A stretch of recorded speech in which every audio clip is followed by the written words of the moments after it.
반갑습니다. 오늘 혁이의 머니 프린터, 또 오늘은 어떤 이야기를 들려줄지 기대가 됩니다. 안녕하세요. 반갑습니다. 안녕하세요. 자, 오늘은 혁의 머니 프린터 이제 첫 번째 종목 분석 시간인데요. 먼저 그 PER과 PBR에 대해서 알아보려고 합니다. 많은 분들이 막 PER, 퍼다, PBR 이런 것들을 되게 많이 들어보셨을 거예요. 근데 오늘 그게 뭔지 간략하게 소개해드리고 또 어떻게 이용할 수 있는지 한번 얘기해 보도록 하겠습니다. 자, 먼저 PER 알아볼게요. 어, PER. 이 PER이 뭐냐? 저희가 재무제표에서 PER을 볼 때 회사의 시가총액, 즉슨 모든 주식의 가격을 합한 금액을 회사가 벌어들이는 1년 순수익으로 나눈 거예요. 그러니까 이제 예를 들어서 회사 시가총액이 회사 주식을 다 합친 가격이 1조다. 근데 1년에 만약에 1,000억을 번다. 그러면 1,000억을 버는 게 아니라 매출이 뭐 얼마고 거기서 비용을 제외한 순수익이 1,000억이 났다. 그러면 그 회사의 PER은 10이 되겠죠. 1조를 1,000억으로 나눴으니까 PER이 10 이렇게 계산하는데 이 PER은 무엇을 의미하느냐? 회사가 1년간 벌어들인 수익에 비해서 주식 가격이 적정한가 평가하는 사용돼요.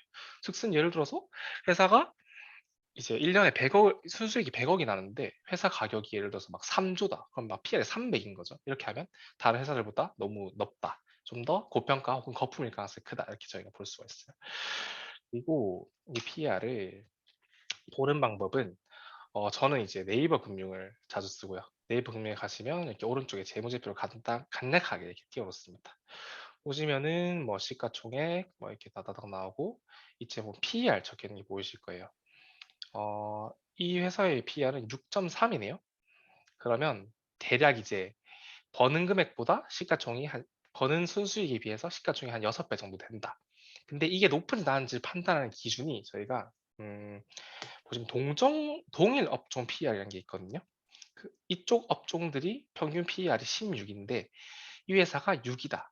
그러면 이 회사는 상대적으로는 PER이 좋다고 볼 수 있겠죠. 그리고 정말 생각보다 많이 PER이 150, 막 200을 넘어간 주식도 간혹 있거든요. 근데 그런 주식들은 솔직히 아무리 회사가 미래가 밝다해도 한 번쯤은 정말 거품이 아닌가 되돌아보셔야 됩니다.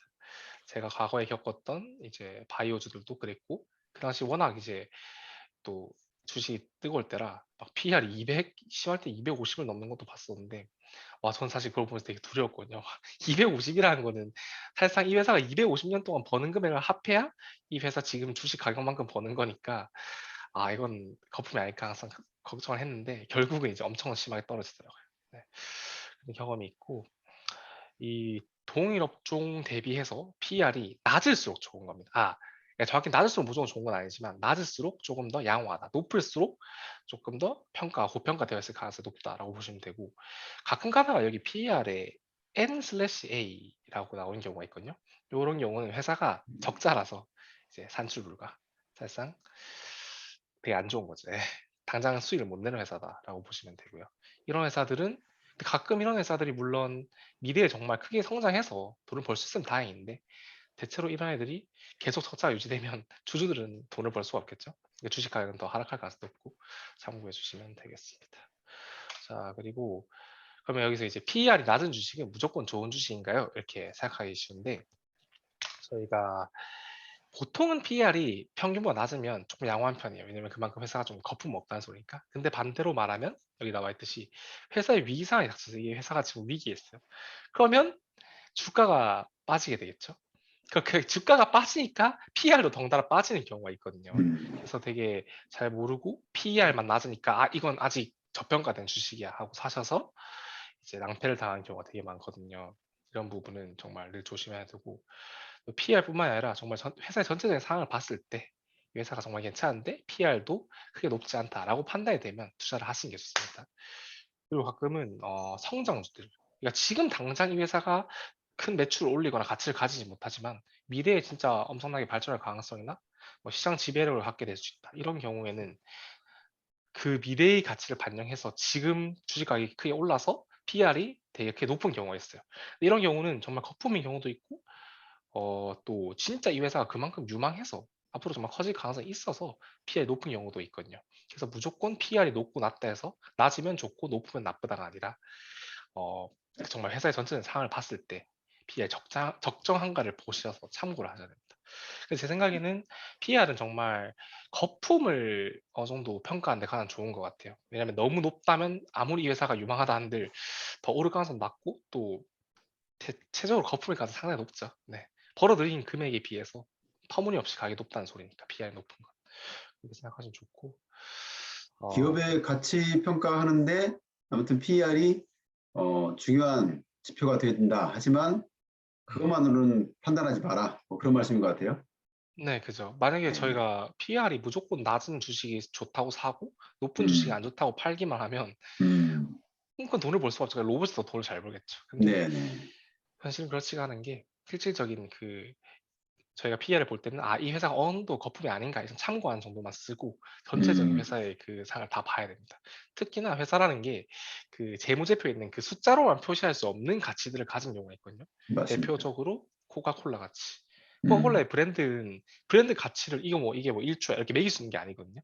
그렇지만 그건 장부에 적을 수 없는 가치가 음, 코카콜라 브랜드 파워에 있고 그래서 코카콜라가 주식이 좀 비싸다 하더라도 사람들이 고평가를 할 수 없는 거죠. 이게 가진 가치가 있으니까. 그런 음. 것들 잘 보시면 좋고요. 또 이거는 제가 종목별 그냥 평균 PR을 가지고 왔는데 네. 자동차는 7에서 8, 반도체 9에서 12, 디스플레이 4에서 5, 뭐 가전제품 15에서 17.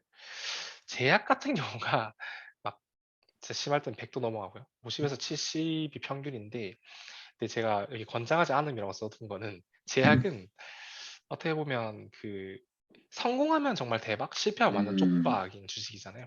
이런 것들은 특히나 초보들한테는 조금 권하지 않고 그리고 나중에 앞으로 알려드릴 변동성 개념들 이해하다 보면 그 대박이나 쪽박이 이런 흔들림이 스윙이 큰 주식들이 되게 위험하다는 걸 알 수가 있어요. 그래서 미리 이런 것들은 조심하기를 권고드립니다.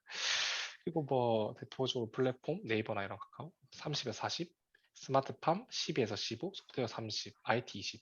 근데 아마 여기 플랫폼 이런 것들은 현재 앞으로 이제 미래의 발전 가능성이 큰 주식이니까 다른 뭐 제조업종보다는 확실히 평균 PR이 높은 걸 알 수가 있죠. 기대를 반영하고 있는 가격이다 보니까.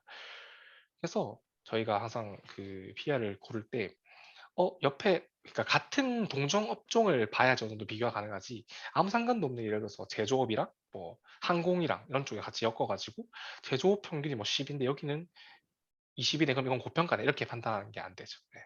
최대한 같은 업종에서 또 비슷한 규모를 가진 회사끼리 비교를 했을 때 예를 들어서 정말 예를 들어서 그런 거겠죠. 뭐 기아 자동차와 지금은 아닌데 기아 자동차와 현대 자동차가 있는데 뭐 PER이 막 뭐 3배, 4배 이렇게 차이가 난다. 그러면 어느 정도 생각해 봐야겠죠. 어느 게 고평가 되지 않았을까 혹은 저평가된 게 없을까 음, 이렇게 생각해 볼 수 있고 늘 같은 규모, 비슷한 규모나 비슷한 업종들끼리 비교했을 때 가치를 매기는 게 가장 좋습니다. 네. 그리고 뭐 그 외에는 게임, 금융업, 교육 이렇게 게임은 30에서 40, 금융은 4에서 5, 교육은 15에서 18, 백화점은 6에서 7 정도가 되겠습니다. 다음은 PR을 알아봤으니 이제 PBR을 한번 알아보겠습니다. PBR은 뭐냐? 아까 말한 대로 주식을 전부 다 합친 가격, 시가총액을 회사가 가지고 있는 순자산, 즉슨 회사가 가진 돈부터 하다못해 회사 건물, 땅, 뭐 안에 있는 정수기까지 다 합쳐서 가진 자산, 이 순자산을 시가총액에서 순자산으로 나눈 게 PBR이 되는데, 어, 이걸 통해서 저희가 뭘 알 수 있냐면요. PBR이 높다는 건 회사가 가진 돈에 비해서 주식 가격이 높다는 걸 의미하죠. 회사가 예를 들어서 가지고 있는 자본이 1,000억인데 회사 시가총액이 1조다. 그럼 상당히 높은 거죠. 가지고 있는 재산이 1,000억밖에 없는데 회사 1조란 가치 평가를 받고 있으니까. 근데 반대로 우리가 회사가 뭐 똑같이 순자산이 1,000억인데 회사 시가총액이 한 1,200억 정도다. 그럼 되게 적당한 거죠.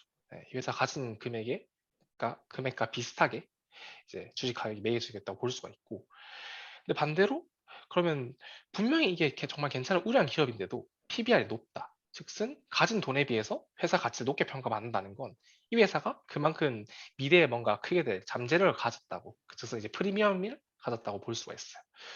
그리고 저희가 이거를 어떻게 보느냐 마찬가지로 네이버 금융에서 아까 PER 밑에 보시면 PBR이 나오거든요. 음, 이, 이 주식은 아마 눈치가 빠르신 분들은 이 44조를 보고 아셨을 텐데 카카오입니다. 카카오. 카카오인데 카카오 같은 경우가 다른 회사보다 PBR이 되게 높거든요. PR과 마찬가지로 PBR도 낮은 게 일단은 양호한 게 맞는데 여기서 보시면은 왜 카카오를 가지고 누가 거품이라는 사람 잘 없잖아요. 근데 왜 그러냐면 이 PBR은 이 장부상에 표기할 수 있는 그 순자산, 아까 말한 대로 회사가 가지고 있는 돈부터 해서 그 회사나 이런 정말 표기할 수 있는 가치들만 표기를 한 거고 카카오 같은 경우는 여기 보시면 그럼에도 카카오의 주가를 거품으로 평가할 수 없는 것은 카카오의 비즈니스 특성상 기업의 브랜드 가치, 또 지적재산권, 뭐 대표적으로 카카오 프렌즈 같은 것도 있을 거예요. 또 시장 지배력 이게 크죠 사실은. 카카오를 넘볼 수 있는 플랫폼들이 크게 없으니까 앞으로도 이게 그 무너질 가능성, 어떤 위기가 없죠. 대체제라는 것도 거의 없기 때문에 시장 지배력 등 어쨌든 이렇게 장부에 우리가 돈으로 표기할 수 없는 가치를 가지고 있기 때문에 그걸 포함시켜서 봐야 되기 때문에 당장은 PBR이 되게 높아도 이 회사를 거품으로 볼 수가 없는 거죠. 정말 투자를 잘 하시는 분들은 이런 것들을 잘 캐치하실 거예요. 그러니까 PBR, PER만 보는 게 아니라 회사가 어떤 회사이고 이 회사가 가진 가치가 과연 장부상에 전부 표기가 되어 있는가. 정말 카카오가 가진 거는 제일 큰 게 제 생각에는 시장 지배력이거든요. 카카오 안 쓴 사람 없고 앞으로 다른 예를 들어서 뭐 틱톡이 설령 올지언정 카카오의 자리를 위협하기 어렵잖아요. 그렇기 때문에 이런 것들이 앞으로 더 안정적으로 더 사업을 키울 가능성이 크고 이런 가치들을 생각했을 때 당장 회사가 그냥 가지고 있는 장부상의 어떤 순자산보다는 네, 훨씬 더 가치가 있다고 판단해서 가격이 이렇게 형성이 된 거였죠. 물론 또 유명한 덕분도 있고요. 그렇습니다. 자, 그럼 다시 오늘 했던 것들을 간단히 네. 복습해 볼게요. PER은 거품, 즉 고평가 정도를 확인하는데 사용하시면 됩니다. 동종 업종을 비교했을 때 그것보다 한참 PER이 높다면 정말 이 회사가 우량 기업이 맞는지 혹은 거품이 아닌지 한번 생각해 보시면 좋고요. PBR은 잠재력 대비 가격을 확인하는 거예요. PBR이 회사 1에 가까울수록 어떻게 보면 되게 정상적인 주식이지만 음, 때로는 한참 벗어나서 카카오처럼 4.9 이렇게 5에 가깝게 있는 경우도 있어요. 그런데 그게 무조건 이 회사가 말도 안 되는 거품 평가를 받는다기보다는 이 회사가 얼마나 잠재력을 평가받는가, 앞으로 미래에 얼마나 가치를 가지는지를 이제 보는 지표로 사용하시면 좋을 것 같습니다. 네. 여기까지. 네. 오늘 수업 정말 유익한 시간이었던 것 같습니다. 우리가 이제 주식을 사고 팔을 때, 네, 사실은 이제, 파는 것도 중요한데, 또 처음에 이제 사야 하잖아요. 여기에서 우리가 지금 어떤 종목을 고를 건가라고 했었을 때, 그 한 기준을 우리가 배운 것 같아요. 굉장히 다양한 많은 기준이 있지만, 오늘은 그 중에서 정말 중요한 PER, PBR, 이 두 가지에 대해서 배웠습니다. 오늘 정말 유익한 시간이었습니다. 고맙습니다. 감사합니다. 감사합니다. 네.